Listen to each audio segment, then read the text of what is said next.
Hello, my dears. How are you? Wow, time is just moving quickly. This is Resilient Lives. Just touching base with you to see how you're doing, how you are thriving and flourishing. That's the whole purpose of this, just to stay connected and to see each other through this journey. And so here we are on whatever day this is. The days seem to kind of run together. But I just wanted to check in with you. We care about each other, and we've created this way of virtually staying connected, sending out a virtual hug, since some of us aren't able to receive a hug. But just wanted to get started today. The sun is shining, and I'm hearing all sorts of news, mainly from, I think, Atlanta. I think they are ready to open up some of the places in Atlanta. I don't know what other in the state of Georgia. I don't know at this point whether other countries, but states are doing that. But we know that that's been a conversation that the governors have been trying to have.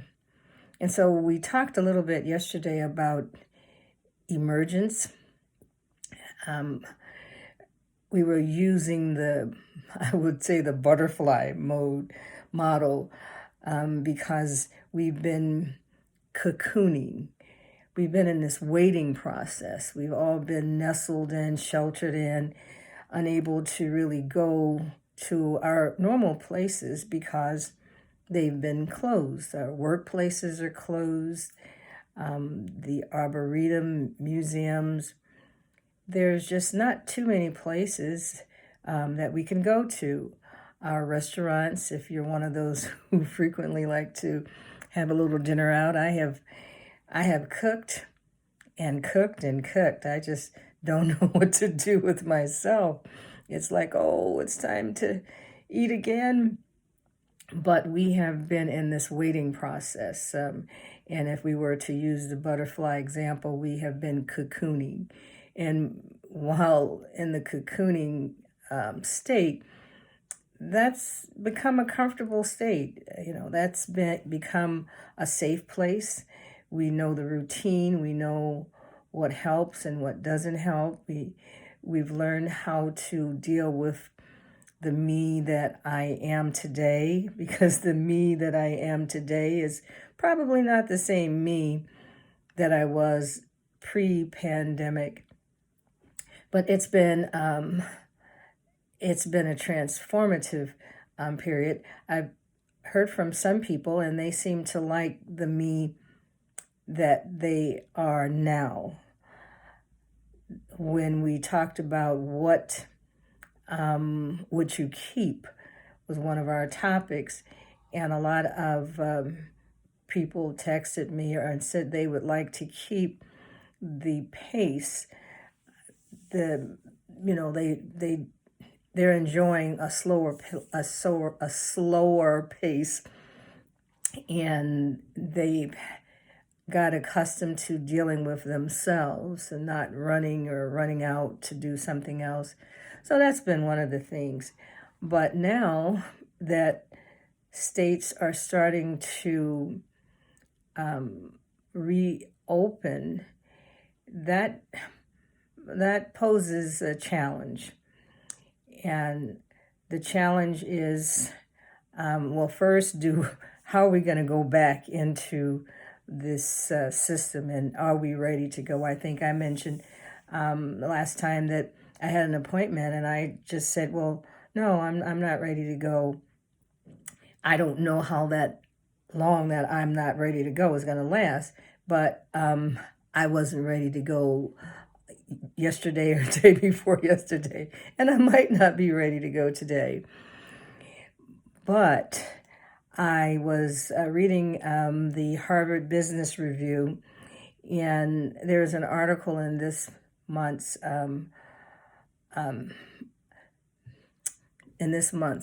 section, and it was talking about managing uncertainty. And I thought, well, that's really critical. That's what we all feel, whether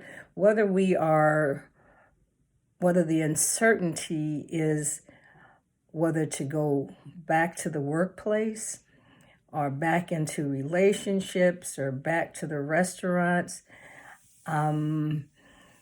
back into dealing with our colleagues at work, back to church. How is this all going to work? And so as we explore this topic today, we are a little tentative. Some of us are a little tentative because how are we going to manage this uncertainty? I know we're feeling it, and is it too soon? Do we really feel that we could go and get a haircut? I haven't been to get a haircut in a while. Actually, my son cut my hair, and it it's going fine. But when we go out back into our jobs, things are different than they were pre-pandemic times. So we are now getting ready, when we do that, to go into a post-pandemic future. What is that going to look like? And how are we going to navigate this post-pandemic future? That's a question, because the jobs probably might have been impacted because we've all been doing different things. So one thing we want to do is to continue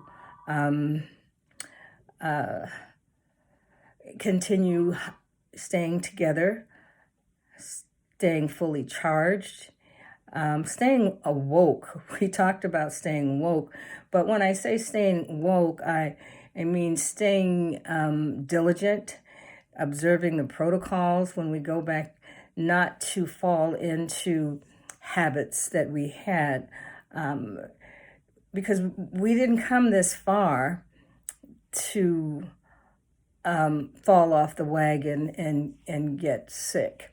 So far, we've been handling it well. We've been managing it. We've been navigating. We've been keeping control of our mindset. We've been able to know when we're going to a low point, and so our antenna have been up. But now we're getting ready to come out of this using that butterfly metaphor. Coming out of our cocoon, our wings are wobbly.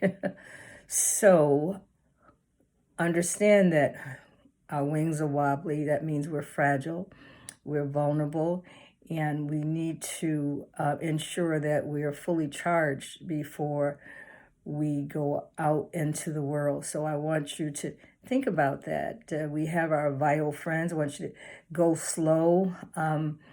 All of this has been about staying together, staying connected, thriving and flourishing, and make sure we get to the finish line. Well, it's a long ways before we get to the finish line. We don't even know when the finish line, when is it going to be finished? And the way things are going, there will be multiple layers of things, because this has impacted our bodies, our minds, our society, our friends. Some have lost their lives. It's going to be different. So I just want to encourage you to, at this particular time, don't let your attention slide. Sending you my love. Be safe and manage the uncertainty by listening to your heart. Love you.